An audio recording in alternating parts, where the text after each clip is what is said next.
good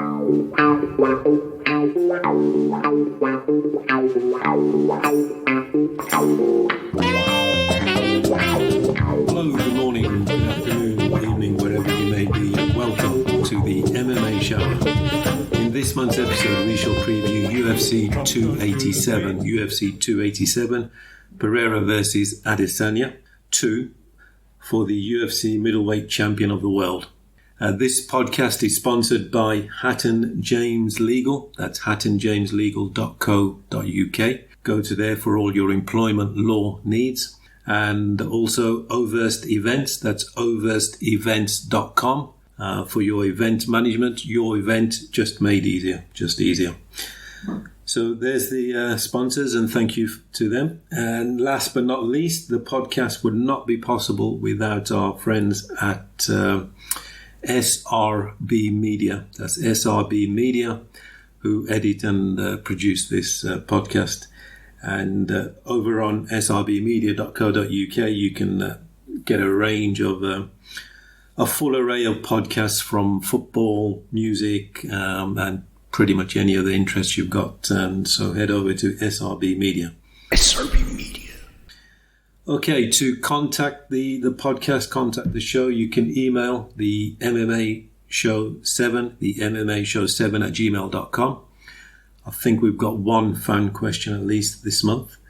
The Twitter handle is the MMA Shower, and the Facebook page is Let's Talk MMA. So always interested in your comments, suggestions, hints, and anything else you think. So yeah, in this month's podcast, we shall preview UFC 287, plus we'll go around the MMA world and look at all the news and pick a couple of fan questions as well, maybe one or two. And no more to do, so I'll introduce my co-host, and that's Matt Penny from Purely MMA. Hello, Matt, how are you? Good afternoon, pleasure to be back as always. Really looking forward to another blockbuster event. You know, UFC seems to be churning them out this year. We've mentioned a couple of times already, but it's their big anniversary, so another cool big event coming up. Well, as of time of recording, it's not this weekend, but the weekend after. And I'm just happy that it doesn't fall on a big weekend for my other passion, which is professional wrestling, because it's WrestleMania this weekend. So I'm really happy that these two events don't fall on the same weekend, thank God. Yeah, that's a good point. It's March, so that means WrestleMania month, doesn't it? Yeah, coming up this weekend. I'm pretty sure last year it was like there was a big pay-per-view, a UFC pay-per-view on the same weekend. So I was like up from sort of midnight till 3 or 4 a.m. to watch WWE, and then literally got no sleep because then UFC obviously kicks in the main card at sort of 3 o'clock, 4 o'clock. Yeah. So thank the Lord that it's not on the same weekend this year. So you had a feast of sports entertainment and real fighting, shall we say?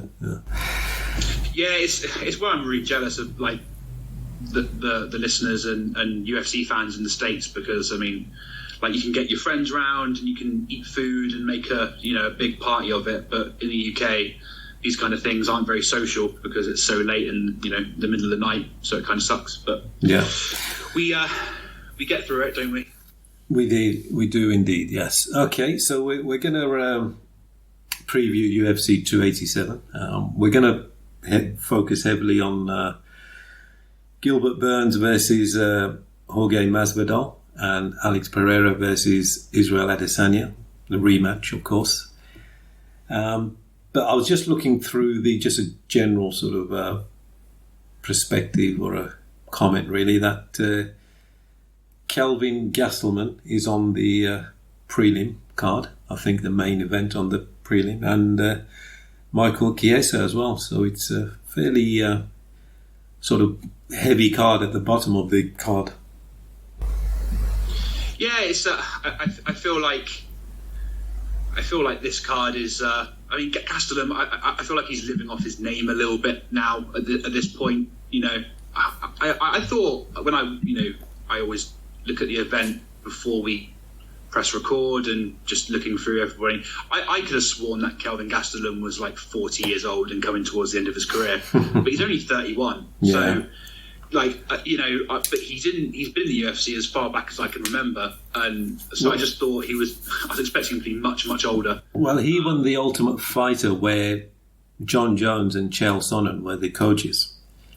And he was 19, 20 then, round about that age. So I know what you mean. And he beat Uriah Hall in the final. Yeah. Of course, yeah. So, yeah, years and years ago. So he's been, I just expected him to be much older. But I mean, he looks like an older guy as well. Yeah. And he's just like, he's always had issues in the UFC, hasn't he? He's always like, he's had like drug tests, hasn't he? He's missed weight. Yeah, he's missed weight a couple of times. Yeah. So he's never had an easy run of it. It's always been one thing or the other, hasn't it? For him. But he's not on a great run. So I was going to come on and say, well, it's probably the end for him. But I mean, he's not old, is he? So. No. And he hasn't taken, if I remember correctly, he hasn't taken heaps of damage. He hasn't been in wars that spring to mind, but. That is probably means he's in good shape as well. And with with the English, and he's a bit of a sore name for us, isn't he? Really, because he's the one who finished Michael Bisping off and his career off. So yeah, he always hits a nerve with us English. Yeah, no, that's a good point. And when did he fight Adesanya? That was 3 years ago for the title. It was 2019. That was a great fight. Yeah, that was a great fight, wasn't it? Yeah. It was a really, really good fight. Yeah, but okay. The other sort of notable mention on the card is Raul Rosas, who's a teenage sensation. I think he won the Dana White Contender Series a year ago. Would have been 17 or 16. Obviously, he's only had a few fights, but he's one of those that the talent stands out, and you have to really talk about it and sort of sit up and take attention, because pay attention, and there's a lot of immense talent. Doesn't mean it's an automatic formula. You've got talent and you'll be a superstar. They still have to work really hard and make sure their head is correct, and out of cage activities are not too crazy. So I don't know if you've got any thoughts on Raul. Well, it's just crazy, isn't it? Really, like, obviously he's got Dana White's backing, and he's obviously got his support. Probably because Dana wants to push his TV show. He wants to push the Contender Series and make it look like the best show. But I mean, I'm looking at his Sherdog record. I think he had out of the UFC and in the UFC, I think he had like 6 fights in 2022. So he's racking them up at a young age. Yeah. You just hope that he doesn't derail it. Doesn't take too much damage. I mean, and don't push him too quickly as well. For God's sake. I mean, please just keep him going up the ranks. Make him do it the right way. Yeah. But I mean, with his youth on his side and with the rate of guys that he's going through, I mean, he could be facing a title shot in 2024. I definitely would believe that. I'd put money on it as well. Yeah, and you make a good point that he's coming from the Dana White series, Contender Series, and imagine if Dana White produces a champion or two. He'll obviously view that as his talent for spotting talent, if you like. Yeah. So he would give his series a lot more kudos, I imagine. Yeah, for sure. And even though it's not in the UFC, to fight 6 times in 1 year in mixed martial arts is very, very impressive. Yeah. Of course, if you don't take any damage, it's you can do that. If you're not medically suspended, you can do that. But still, to do that and take no damage and actually pull it off is pretty impressive. But he's got youth on his side, I suppose, so he's ready and raring to go and just wants to keep on ploughing through. Yeah, and he's a Mexican American, and I think there's certainly been a push in the last 5-6 years, maybe a bit longer, when UFC first went to Mexico. I think it was a Cain Velasquez Verdum fight, was it? Was that the first one, or one of the first ones anyway? Yeah, sounds about right. Yeah. Round about there. And I noticed and I've read that we mentioned Kelvin Gastelum, he's got Mexican heritage, Tony Ferguson, obviously Cain Velasquez. And I read somewhere that a lot of these guys, are, the ones that are born in America, they don't really know Spanish, but the UFC pushed them to learn Spanish so they could do a press conference in Mexico in Spanish, and then obviously English as well. But I'm not saying this is the case with Raul. He's obviously born in the States, but I don't know if his family spoke Spanish to him. That's the way you would naturally speak it, as someone being bilingual or dual lingual. But there's been a very big push from UFC for Spanish-speaking fighters who've born in the US in the last few years.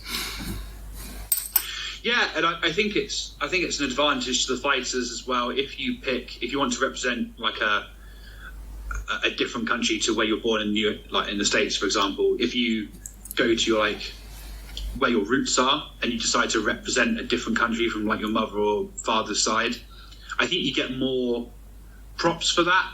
And I think it sounds almost a little bit better if they say, "Oh, he's a Mexican champion," rather than "He's an American champion." I feel like you get maybe more money as well, because if you lean on the fact that you're Mexican instead of American, you might push for an event in Mexico. You're more likely to get like the main event, more publicity, spot, more publicity. Yeah, and it was like for a while we had like a big African push as well when Usman was champion.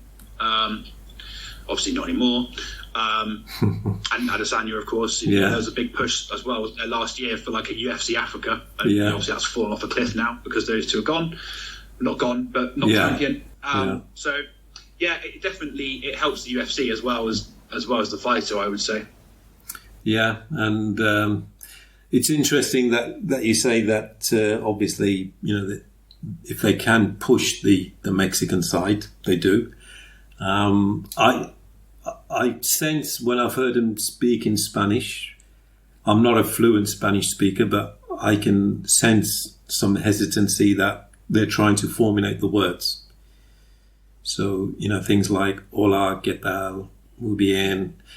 If you know a Spanish speaker, it just flows, but when someone treats it as a second or third language, it doesn't flow. So maybe they learned it recently, or maybe they knew it as a kid and didn't speak it. I don't know. But I remember Khabib, when he was going to fight Ferguson in number 6 or whatever it was in the end, where they didn't actually fight, but they were preparing. They did a couple of press conferences, and Ferguson went overboard on I'm Mexican tough, I'm Mexican crazy, I'm Mexican this. And Khabib, he's so astute, he goes, Mexican, your second name's Ferguson. That just cracked me up. Yeah, I think it's just difficult for like us to maybe understand, but I think it's just very big in America. They do fall back on their heritage a lot. They like to rep where they came from and before themselves, So it's like Tony Ferguson. I think he also has some not blood related, but he has some sort of like Scottish step family. Yeah, I was just going to say that the Ferguson that we probably know is Alex Ferguson, the former Man United manager. Yeah. So it's just like, obviously it's not blood related, but I think there is. I think I read that somewhere that he has like some sort of Scottish like upbringing or heritage, from a step parent or something like that.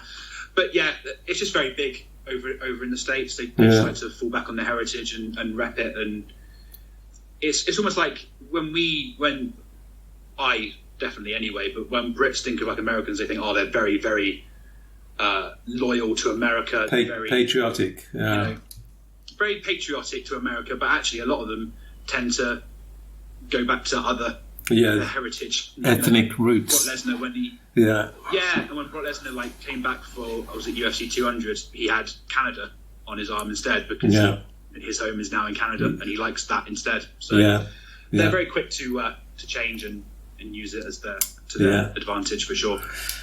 And we have an example of Lennox Lewis, who was born in London, moved to Canada for 6 years. So when he was 5 or 6 years old, won Olympic gold for Canada.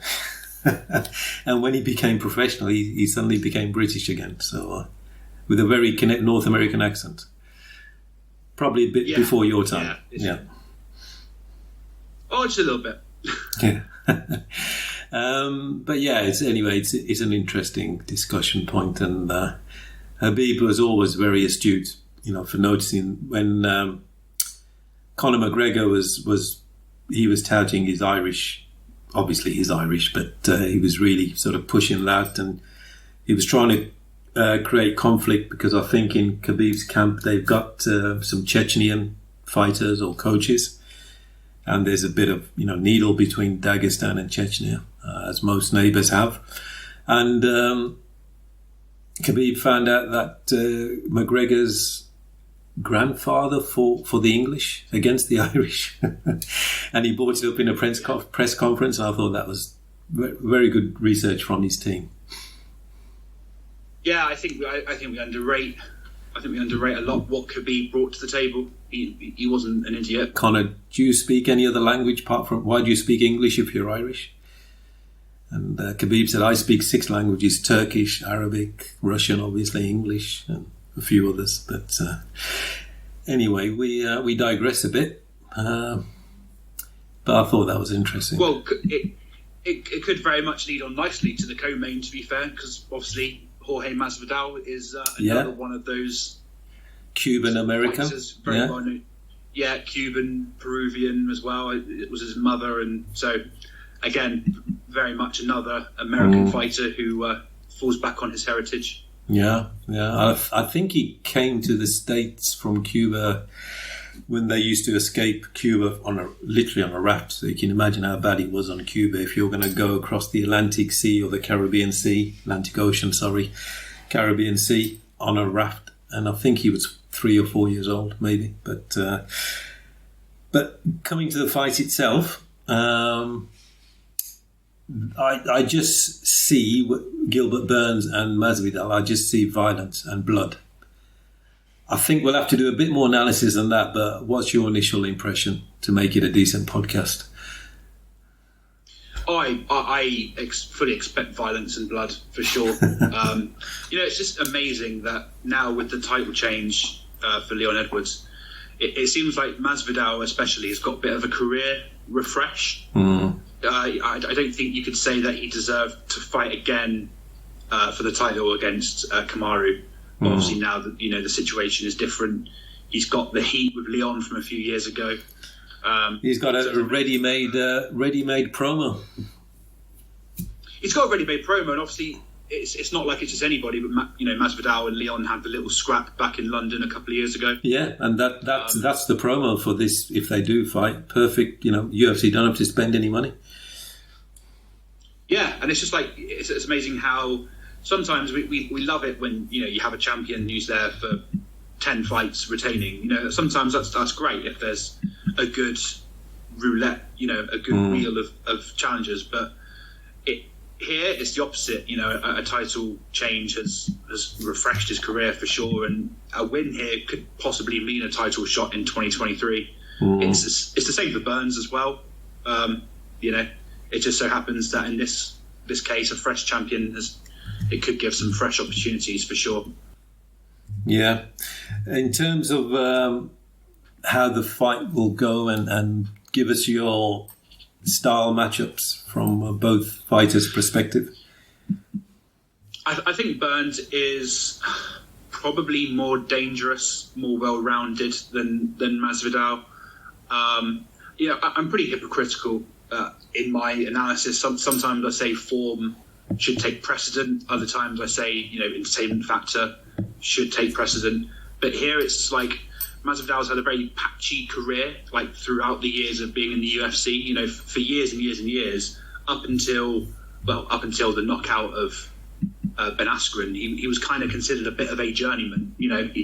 For the fight against Askren, Masvidal wasn't the favourite, and it was kind of seen as a just sort of a stepping stone for Askren. Obviously, how the entire of history has changed on that. Look, he's been great with his striking, but I think Burns is just as good. He's really shown that in the past couple of years. So, I think Masvidal had that three fight streak regarding just before Askren. He knocked out Darren Till in London. Of course. Yeah, of course. And then Askren. Oh yeah. And you're right. That was that period of 6 months. Yeah. I get those two mixed up. Which one came first? Yeah. It was a bit of that. Was it like all in 1 year that he beat Till, Askren, and Nate Diaz? It was like 8 months or 9 months or something. Yeah. And I remember talk about a year that changes. Talk about a year that refreshes like an entire career. Yeah. Changes his life. It went from went from kind of journeyman to just unbelievable superstar in, not pure UFC fans, but the casual suddenly knew his name and were massive fans. Yeah, and he was probably, before the Till fight or around about the Till fight, Askren fight, he was probably 40,000, 50,000 plus a win bonus. And then he fights Nate Diaz, and that becomes a huge pay-per-view, a made-up belt, BMF. And then he has 2 title fights with Usman, and they're obviously big pay-per-view events as well. So life-changing financially for sure. Yeah, life-changing, but we know his career. He's got a great talk to his game, and that's sort of grown since the 2019 standout year. But he does lose a lot of fights. I forget who it was. I think it may have been, to mention him again, Khabib. I think he said, how can you have Masvidal as the BMF when he loses half of his fights? And I think that was Colby Covington. I think he called the BMF belt broken mediocre fighters. Was that Colby? Yeah, Colby. That actually does sound a bit more Colby, to be fair. Broken mediocre fighters. Because obviously Diaz has got a 50-50 record as well. He's lost half of his fights. Yeah, and it may have even been on this show a couple of years ago that we did a show on that where I said it's a great fight, obviously, and very entertaining for the fans, but it is between two guys who lose a lot of fights anyway. Yeah. But obviously he brings another level of entertainment for sure with his talk game. And hey, UFC is a business at the end of the day. I do, with my hypocritical analysis, I do mention that a lot of times. It is a business, and pay-per-view buys and the fighter interests. At the end of the day, it will rule the booking of Dana. Obviously, Dana keeps saying recently that Colby has definitely got the fight, the next title fight, which I think is weird just to say that with so much certainty. I would argue that Masvidal, with a win here against Burns, should probably be the number one contender in my view, with the history they've got. But in terms of the fighting styles and who's going to win, what do you think? Well, if whichever fighter you pick, why do you think they would win this, or are you not undecided? I do keep going back and forth, but I just think Burns is just much better, well-rounded. I think Burns wins this. I can't see him knocking Masvidal out. I think the knockout from Usman was very special and was quite shocking. So I don't think it will be a KO. I think it will be a decision win for Burns or a submission win for Burns. I don't think Masvidal has lost via submission for a long time, but we know how good Burns is on the mat. Yeah, he's superb. He's an expert, as he showed recently with Neil Magny. So I feel like it'll be a decision win, most likely for Burns. Yeah, I tend to agree for the main reasons that you just mentioned, so I'm not going to go over them again. I think the key sort of components or indicators could be that it's 3 rounds, not 5 rounds. So Gilbert Burns may be in a better position to take the early rounds, the first 2 rounds, through grappling, wrestling, and then leave Masvidal desperate for a knockout in the third. And if he makes a mistake, Burns has got power to knock him out as well. So that's one key indicator or component. And the other one is that I think a number of fights, I don't know the exact stats, they have fought at lightweight. So whether they're natural lightweights, I don't know. But they've had quite a few fights in their careers at lightweight. So, recently they have gone up to welterweight. So I don't know if they've got the natural power of a welterweight. So that will be quite interesting to see when they start landing flush, which they will. Like we said at the start, there will be a fair amount of violence and blood. But I think Gilbert Burns has a bit more to his arsenal than Masvidal. Yeah, that sort of goes in line with what I said. I think he's just a little bit has more bows to his arrow, I think is what they say. Yeah. In 3 rounds, it's not easy to frustrate. Don't get me wrong. I'm not making this very, very simple. But for Masvidal, he's not one-dimensional, but it's definitely his striking, which is his main, his main danger point. Yeah. And Gil Burns is incredible on the mat. If you can take Masvidal down, like you said, for 2 rounds, dominate on the mat, then you're going to. And he does tend to get frustrated. Yeah. Multiple times he's had after a fight where he said, how, crotch sniffer and all this, but it's like, well, two wrestlers, if it wins them the fight, then if it wins them the fight, they're going to do it. Yeah. I was probably being a little bit feisty with the submission. It probably won't be a submission win. We haven't seen it from Masvidal for a long time, him tapping out or getting choked out, but. Yeah, probably a decision win for Burns. Yeah, I think it'll be a decision to Burns as well. So for Burns, moving on to the main event, Pereira versus Adesanya 2. I did watch some of the highlights before we started recording, and Adesanya did have quite a bit of success with the overhand right. Some of his kicks to the body. And I think he had one knockdown in the first or second round. But and the other surprising thing was how much grappling or wrestling Adesanya was trying to do, which I don't think any of us expected. And then Pereira took him down once. But give us your general thoughts on the rematch. You bring up a very good point, just right there, the amount of grappling and clinches, because Pereira is, he looks like a light heavyweight in there on fight night, and to want to actually get him close up like that and in that kind of situation, I think is fairly ballsy of Adesanya. I think it's quite a quick turnaround, isn't it? This rematch, I think he did it sort of 4 or 5 months ago, and I don't think much has changed about the stylistic matchup.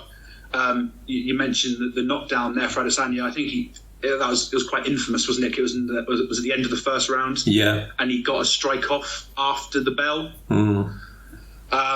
I think 10 more seconds in that round, I think Adesanya potentially could have finished it. So I think that's quite telling. But it was very impressive of Pereira to come back from that and not be overawed with the situation and not go in swinging still. He took the time off in between rounds and regrouped.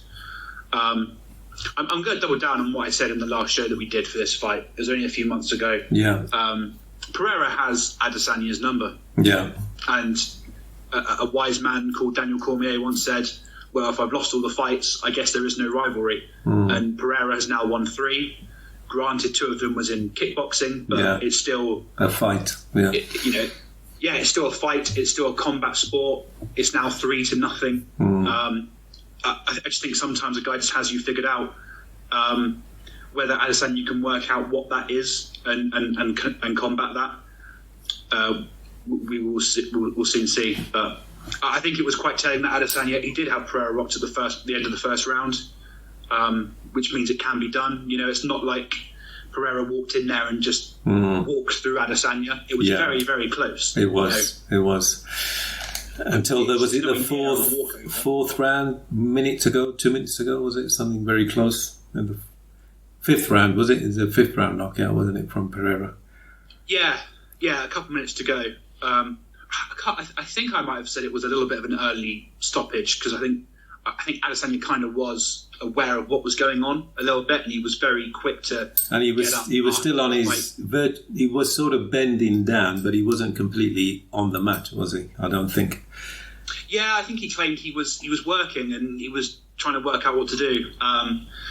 It wasn't. I would call it early. I think there could have been a more definitive end to it, but at the end of the day, he didn't give the referee enough to keep the fight going. So it was very impressive that Pereira, he's lived up to the hype and he kind of justified that meteoric rise. It's been pretty quick. His record's only 7-1, 8-1. Mm-hmm. Yeah. So it's been very quick. But to walk into the UFC, have a couple of fights, and then beat Adesanya, I mean... Yeah, something special. A lot of guys have tried it. Yeah. Yeah. So sometimes, like I said, I'll double down on it. Sometimes a guy just has your number, and he just has you figured out. It's close, but sometimes that is the case. Yeah, I'm erring towards Pereira. I'm sort of undecided, but... the reason why I'm going towards Pereira is what you said. It's probably in Adesanya's head. Because he did have fairly dominant moments in that first fight, but couldn't finish him. And there's, from a stylistic or a fighting perspective, is Pereira going to do anything from a wrestling perspective? Did he ever feel threatened from Adesanya's attempts? And vice versa, Pereira took Adesanya down. Are they going to focus on their strengths, which is their stand-up, their kickboxing, their sort of striking, or are they going to maybe think, the other guy was a bit weak on that, maybe if I wrestled and grappled a bit more, I could have finished him? I don't know, but it didn't look very natural to them, wrestling, grappling. It's definitely what you said. I think it must be in Adesanya's head. I'm pretty sure I said that in the last show that we did on this subject. Yeah, it's got to be playing on your mind, and now it's 3-0. Like, how can you can't ignore something like that? Yeah. I think this might release the shackles a bit of Adesanya. You've rocked him once, and almost had the finish with a little bit more time to go in the round. I think you've just got to go for it now. Yeah. I think. The last fight, you were the champ. You were trying to retain your belt, so you can go out there with a little bit of hesitancy and try and get the win a long way. But I think now you've lost that belt. You've got 3-0. I think you've got to go out there and say, do you know what? I did rock him. I was close. We've just got to go for it. It worked then. And I think you've just got to have a bit more cutting edge to your game. Yeah. So that could work in his favour, for sure, if he comes out like that and comes out all guns blazing.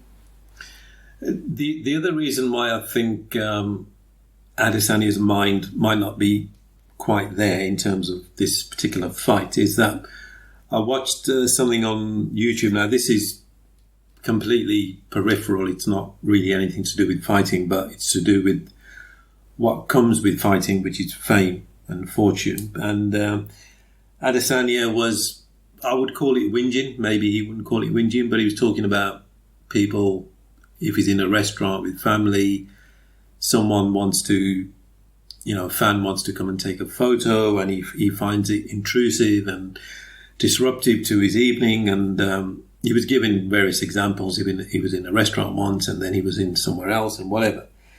But I was thinking, but when you're not famous, that's probably the thing you crave, is being recognised and famous and, having fortune. But now he's had it for a while, for 3 or 4 years.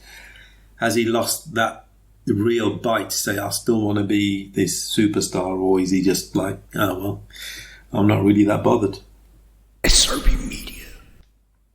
Yeah, it seems like maybe his mind isn't on it. I mean, I'm sure he hasn't been going on about that too much, but he also does a lot of YouTube as well. He does lots of like fight reactions. I think he does it most UFC events. I think he tries and plays it off as, I'm cool. I'm cool headed. I've got this. A loss doesn't faze me. it's a kind of the same thing that Usman did. You know, even when they lost, it was kind of like, yeah, it's fine. This is life. It happens. But I mean, it must be eating you up inside, no matter what. You know, if you lose three fights to 0. Yeah. I mean, you must not be human if you say that doesn't affect you and you mean it. Yeah, I'm just wondering if Adesanya is maybe fed up of fame. I don't know. It's just a very wild sort of summary or musing of what may be in his head. We don't know. But, okay, back to fighting. So it sounds like you're going to go Pereira. I think the major pull for me going Pereira is just the fact that I think he has Adesanya figured out and he has his number. Yeah. I think Adesanya still has the experience of the big fights. Mm. He still has much more experience in MMA. So all that kind of suggests that Adesanya should get the win. But it depends how he takes his fight. I feel like he'll have a much better chance if he goes for the jugular and just goes out and absolutely goes for it. But just from the fact that Pereira's done it now once in MMA, he's 3-0. I would go Pereira again. Yeah. I think it may be a decision because I think it was a bit of an early stoppage in the last fight. I think it was heading towards a decision. So I'll go for a decision win again. That kind of sucks that I picked 2 decisions to finish off pay-per-view. But if they're potential match of the fights of the years, then we won't be complaining. Some decisions are classic fights. They're not all boring, are they? So no, I think Pereira. He was quite slow last time. I think he saw the first 3 rounds. He was almost just mulling along, pedestrian, trying to work out Adesanya. I think he needs to start faster and not sort of wait until the 3rd and 4th rounds to wake up. So maybe his camp will work on that.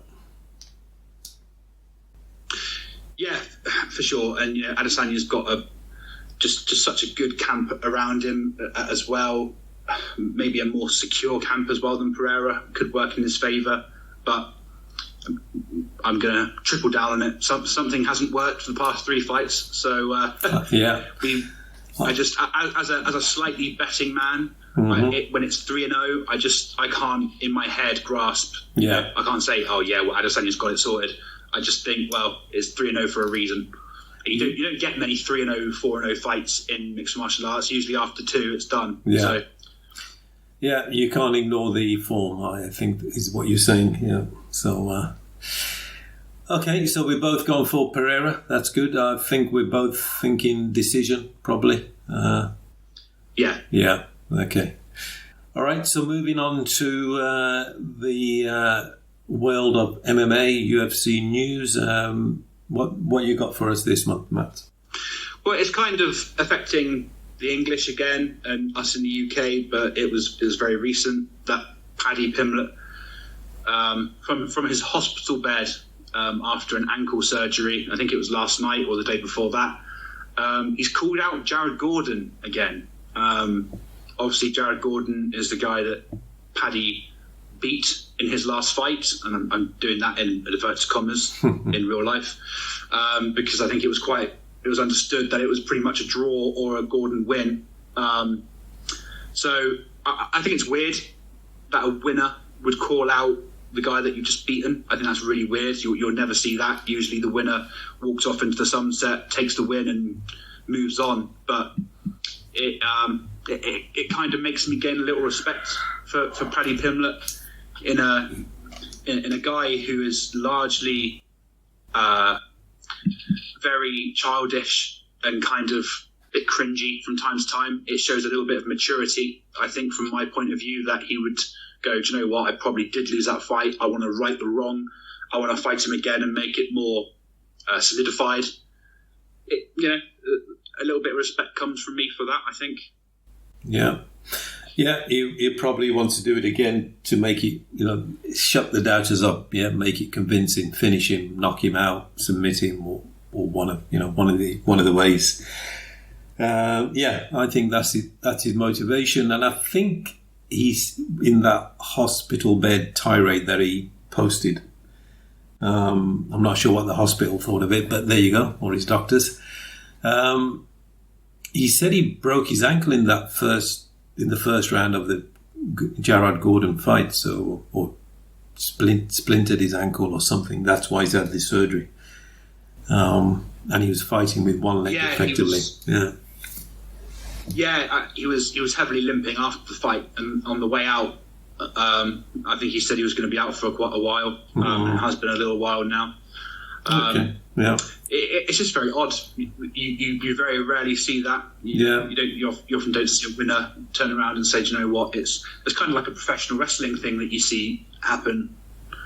Like, oh well, I won technically, but I was beaten up hard and I didn't deserve it, so I want to have another go, and really put a stamp on it. Yeah. It helped his career, and also maybe there isn't a great deal amount of people wanting to fight him potentially. I'm sure Paddy Pimblett is in constant contact with the UFC and constantly talking options. So maybe there just isn't a massive amount for him at the moment. So it's an easy fight to build. A rematch. It's a good fight to build. Yeah, a lot of controversy on the decision. Yeah.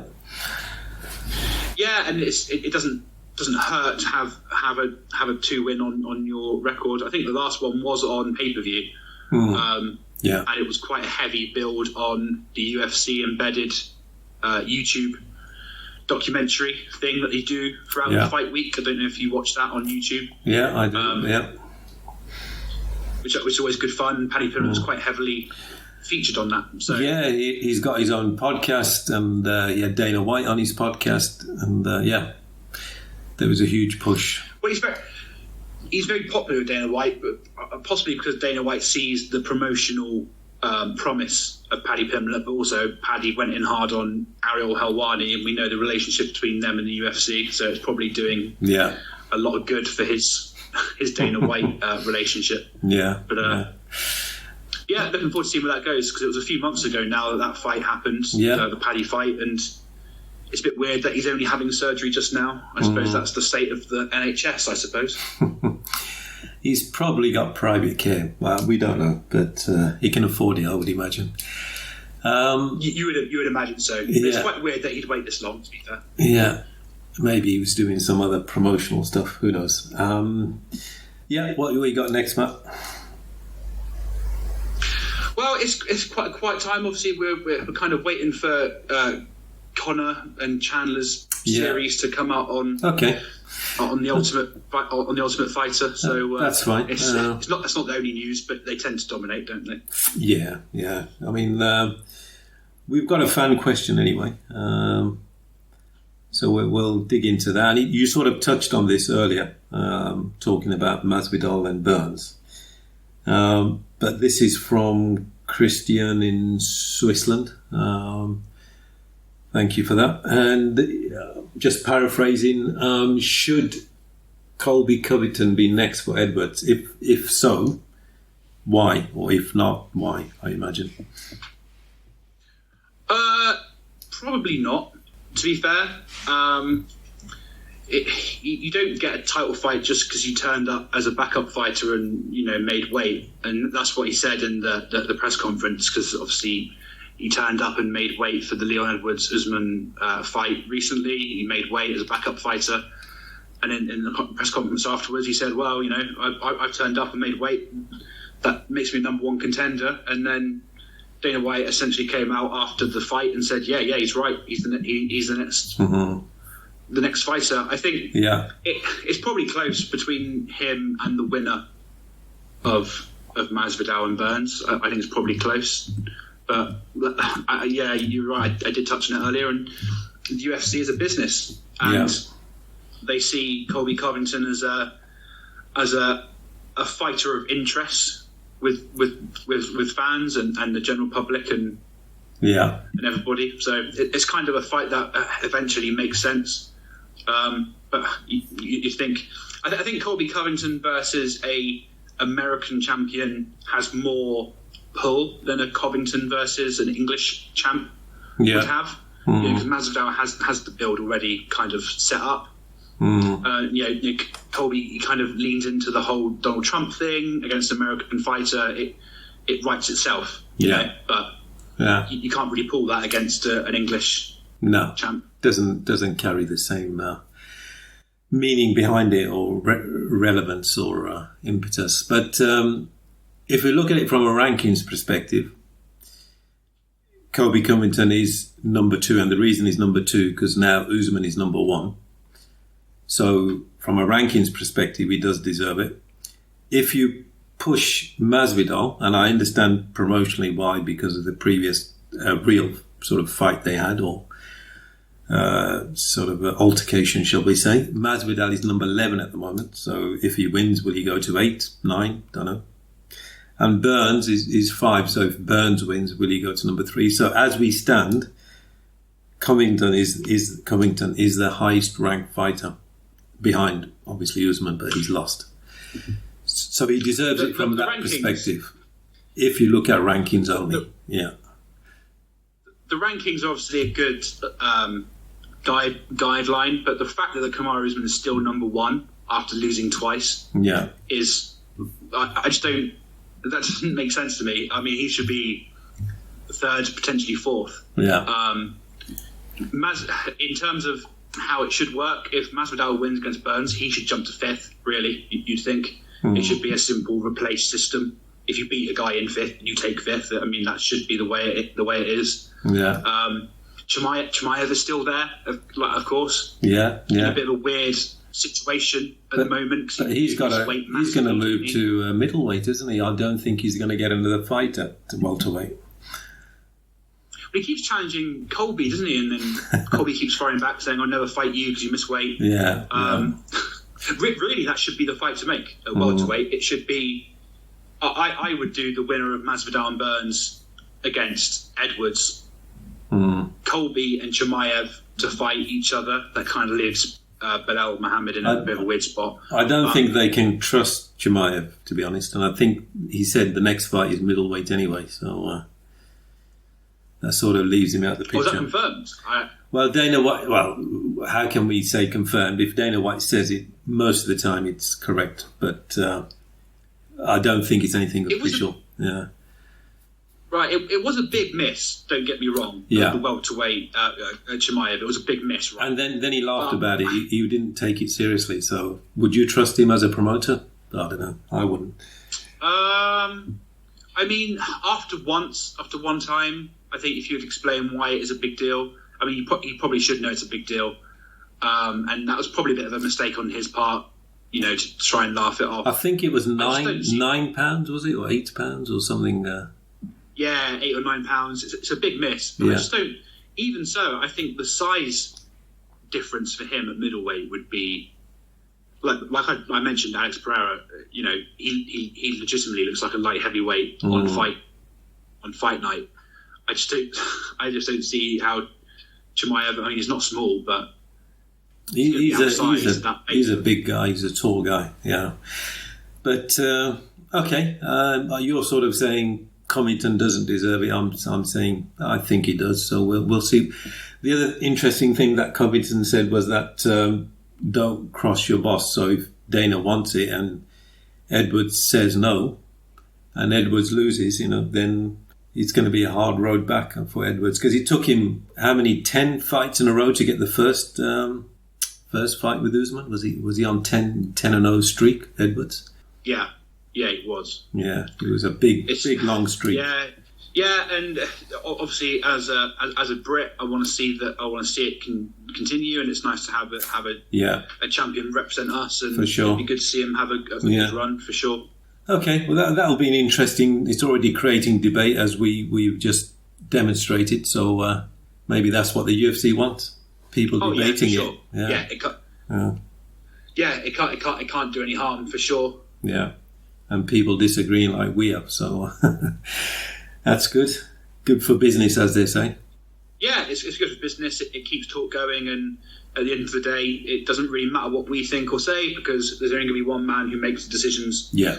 And it's what he thinks. So we can, I'm sure they'll all get a shot. I'm sure I can see all of those guys getting a shot. Maybe not Masvidal if he loses, but I could easily see Covington. Belal Muhammad definitely deserves it as well. I mean, he's a name that kind of gets forgotten about. He's in the mix for sure.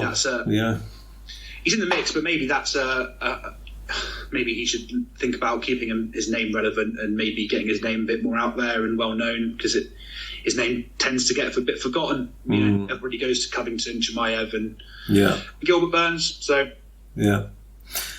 okay, thank you, Matt. That brings us to the end of this podcast, UFC 287, Pereira versus Adesanya 2. And I think that's on April the 9th, which is a week and a half away as we record. And so anything from your side, Matt, purely MMA, anything you're going to do or maybe planning to do? Or We're always on the lookout, of course, to go to events. It was a shame not to go see Leon Edwards in his title defence recently, but like I said before, the pricing, we were massively outpriced. I think it was the pricing of the whole event was just not aimed. It was aimed at a certain clientele, and it was definitely rich people who live in London, unfortunately. But we're always on the lookout, and obviously I think UFC are going to be in England and the UK a lot more now going forward with Leon Edwards. Yeah. So hopefully in the next event, it's not in the O2. I think the O2 and London in specific, I think it makes it that the pricing is aimed at a certain, like I said, a certain demographic. Hopefully Leon Edwards gets his fight in Birmingham. You know, obviously he's from Birmingham, so it just makes sense for it to be there. I think he supports Villa. I might be Birmingham. Birmingham City. It's one of those. I think it's Villa. I think maybe. So maybe if he gets like a fight at Villa Park or football stadium, or some stadium out there. I know Dana City doesn't like it particularly, but put it in Birmingham. It's his home, literally his hometown. You know, don't overlook them. But we'll be looking to that and any other MMA events. And thank you to our sponsors as well, Overst Events sponsors Purely MMA for our live tweeting. And obviously my other passion is wrestling, so we've got WrestleMania coming up this weekend, so Purely Wrestling on Twitter will be live tweeting through that as well. So excellent, that's good stuff. Okay, so this has been the MMA Shower, sponsored by Hatton James Legal and overstevents.com, and produced and edited by SRB Media. So thank you all for listening, and good evening, good afternoon, good morning.